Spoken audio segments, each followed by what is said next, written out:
Feel the rhythm of gratitude in the very first line of the Quran and let it guide your heart. Welcome, dear listener. Let us begin our next step together. The verse reads, Alhamdulillahi Rabbil Alameen. We will see each word unfold. The first word alhamd means the praise. It begins with the definite article el, so we say the praise. Next, lillah. This is a combination of litu and lehi Allah, giving us for Allah. Then Rabbi means Lord.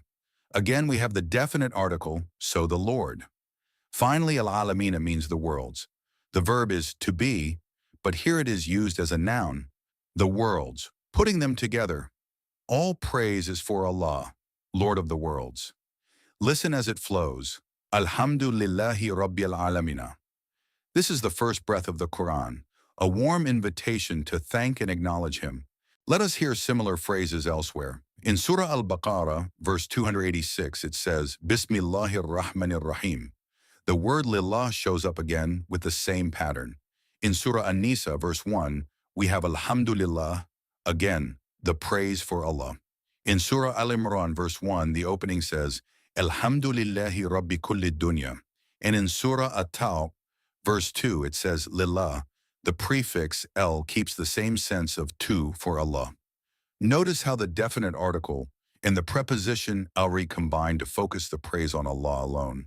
Now repeat after me. Say it slowly. Alhamdulillahi Rabbil Alamna. Again, Alhamdulillahi Rabbil Alamna. One more time. Alhamdulillahi Rabbil Alamna. Keep the breath gentle. And one last. Alhamdulillahi Rabbil Alamna. Today we learned the first verse of the Quran. We asked, what does each word mean? We practiced reading it aloud. Remember, all praise belongs to Allah, who is the Lord of all worlds. Next time, we will explore the next two verses, describing Him as the most compassionate, the owner of the Day of Judgment.